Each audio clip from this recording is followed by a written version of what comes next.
Market எக்ஸ்பர்ட்ஸுடன் enrich money investor awareness conclave April 25. டிக்கெட்டை இன்றே book செய்யுங்கள்.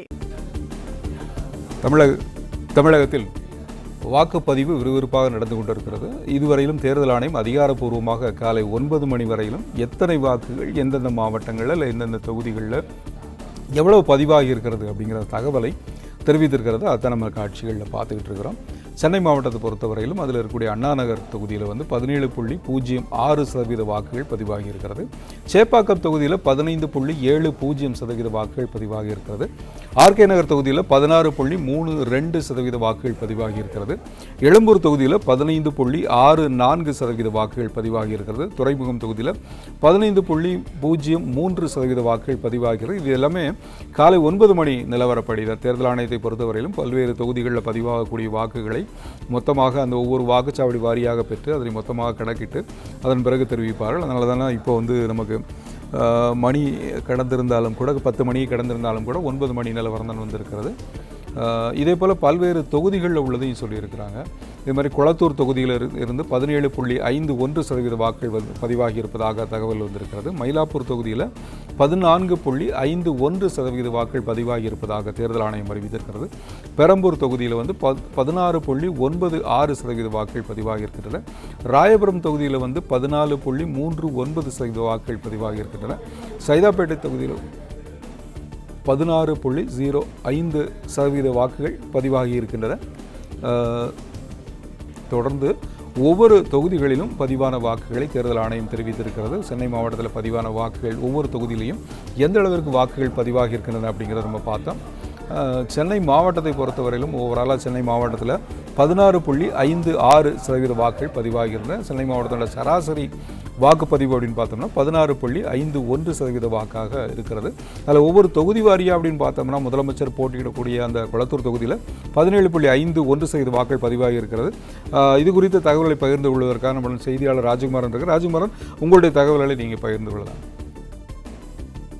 வாக்காளர் பட்டியலில் பெயர் இருக்கக்கூடிய வாக்காளர்கள் வாக்கு பதிவுக்காக வரும் பொழுது அந்த வாக்காளர் அடையாள அட்டை இல்லாவிட்டாலும் கூட 12 ஆவணங்களை காட்டி வாக்களிக்கலாம் என்று தேர்தல் ஆணையம் சொல்லியிருக்கின்றது. அதன் அடிப்படையிலே பான் கார்டு என்று சொல்லப்படக்கூடிய அந்த தனிநபர் வருமான கணக்கு தொடர்பான பான் கார்டு, அதே போன்று வங்கிகளுடைய பாஸ்புக் உள்ளிட்டவற்றை காட்டி வாக்களிக்கலாம் என்று சொல்லியிருக்கின்றார்கள். அனைவரிடமும் இருக்கக்கூடிய ஆதார் அடையாள அட்டையை கூட வாக்களிப்பதற்கு தகுதியுடைய ஒரு ஆவணமாக தேர்தல் ஆணையம் சொல்லியிருக்கின்றது. அது மட்டுமல்லாமல் ஊரக வேலை உறுதியளிப்பு திட்டத்தில் கொடுக்கக்கூடிய அந்த அட்டையை பயன்படுத்தி கூட வாக்காளர்கள் அவர்களுடைய பெயர் அந்த குறிப்பிட்ட வாக்குச்சாவடி மையத்தில் பதிவாகி இருக்கின்றது என்றால் வாக்காளர் அடையாள அட்டைக்கு மாற்றாக அந்த 12 ஆவணங்களை காட்டி கூட வாக்களிக்கலாம் என்று சொல்லியிருக்கின்றார்கள். அதே போன்று வாக்காளர்கள் சுதந்திரமாக வாக்களிப்பதை என்ன ரூல்ஸ் ரெகுலேஷன் தெரியல, அதனால பாருங்க செல்போனும் கூட எடுத்துட்டு வரல, அதனால பேட்டி வேண்டாம். நன்றி.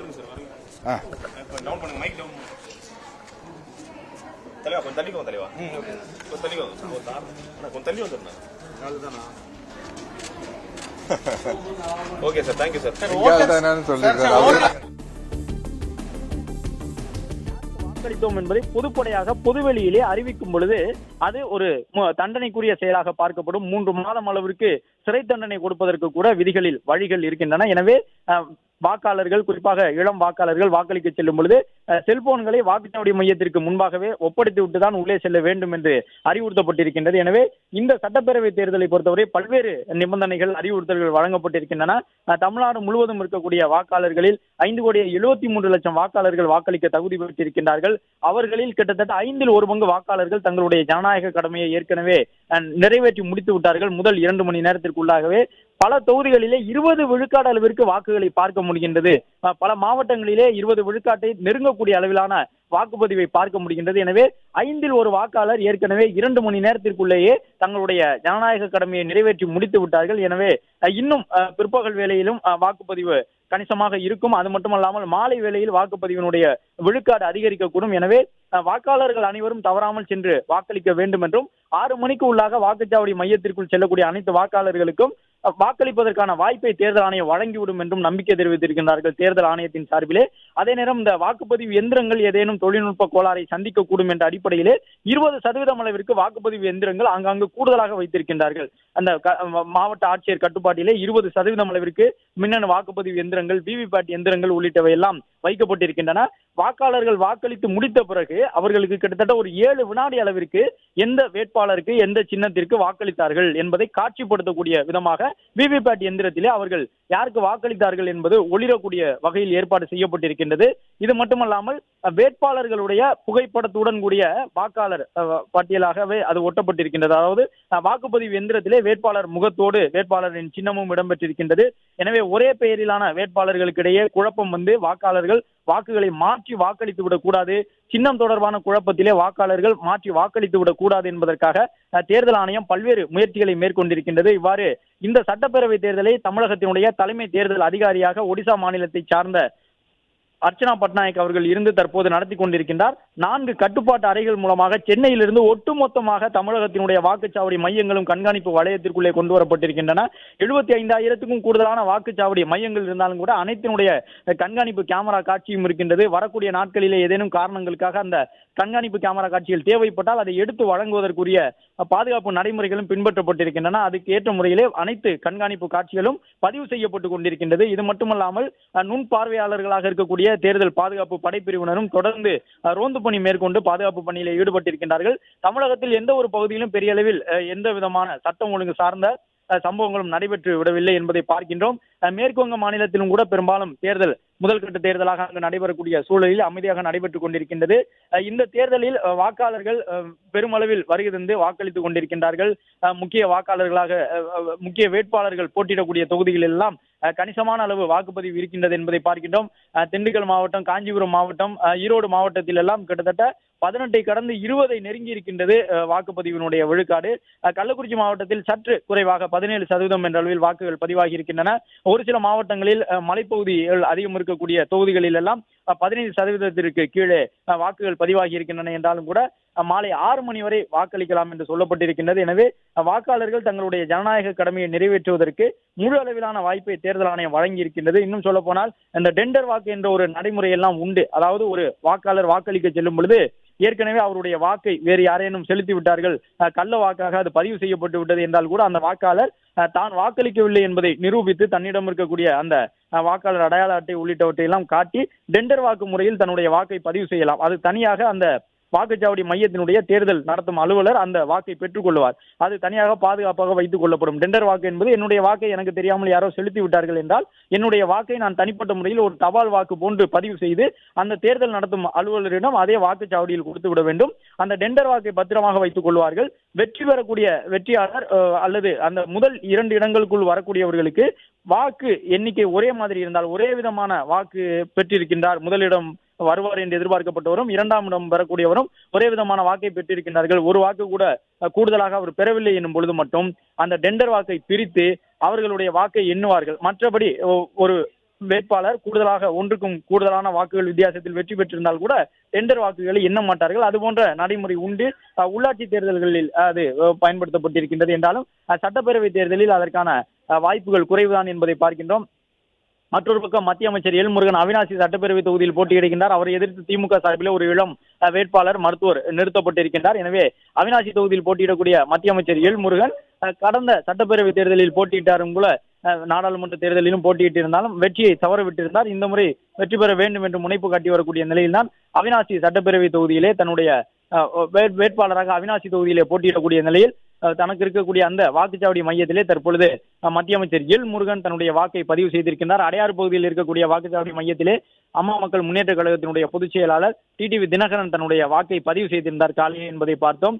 முக்கிய தலைவர்கள் எல்லாம் தங்களுடைய வாக்குகளை பதிவு செய்துவிட்டு வாக்குகள் எவ்வாறு பதிவாகி வருகின்றன என்பதை ஆங்காங்கு இருக்கக்கூடிய தங்களுடைய கட்சி போட்டியிடக்கூடிய தொகுதிகளில் எல்லாம் கேட்டறிந்து வருகின்றார்கள். கன்னியாகுமரி உட்பட அனைத்து மாவட்டங்களிலுமே பரவலாக 17 விழுக்காட்டுக்கும் கூடுதலாக வாக்குகள் பதிவாகி இருக்கின்றன. புதுக்கோட்டை மாவட்டத்திலே கிட்டத்தட்ட 17 விழுக்காடு அளவிற்கு 2 மணி நேரத்திலே வாக்கு பதிவாகி இருக்கின்றது. நாமக்கல் மாவட்டம் குறிப்பாக மேற்கு மாவட்டங்களிலே வாக்குச்செறிவு அதிகம் இருப்பதை பார்க்க முடிகின்றது. வழக்கம் போன்று இந்த முறையும் மேற்கு மாவட்டங்களிலே வாக்குச்செறிவு அதிகம் இருக்கும் என்பதை உறுதிப்படுத்தக்கூடிய விதமாகத்தான் இந்த முதல் 2 மணி நேர வாக்குப்பதிவு இருக்கின்றது.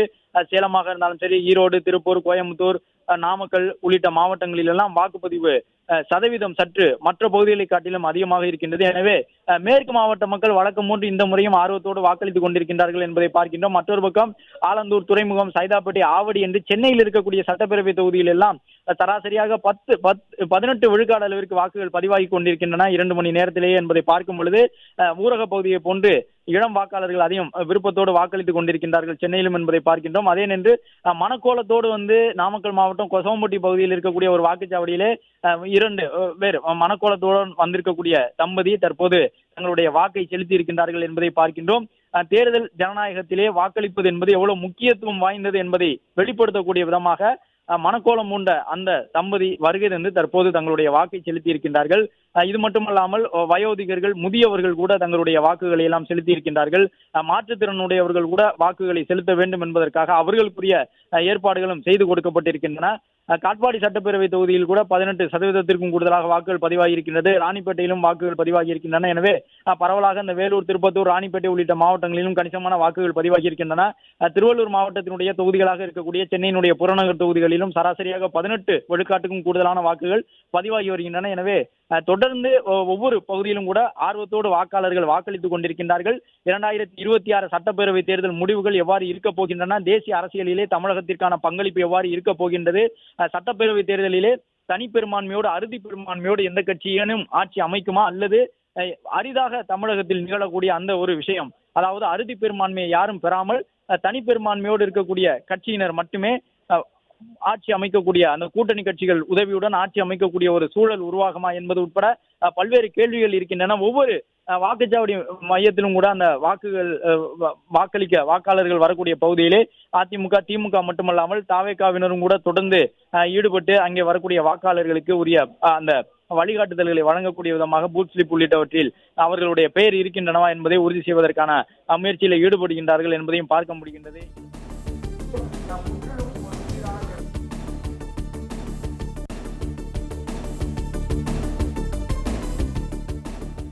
முன்னணி market எக்ஸ்பர்ட்ஸுடன் enrich money investor awareness conclave April 25. டிக்கெட்டை இன்றே புக் செய்யுங்கள். பிளே ஸ்டோர் மற்றும் ஆப் ஸ்டோரில் இருந்து பாலிமர் செயலியை QR கோடு மூலம் பதிவிறக்கம் செய்யுங்கள். செய்திகளை உடனுக்குடன் பெறுங்கள்.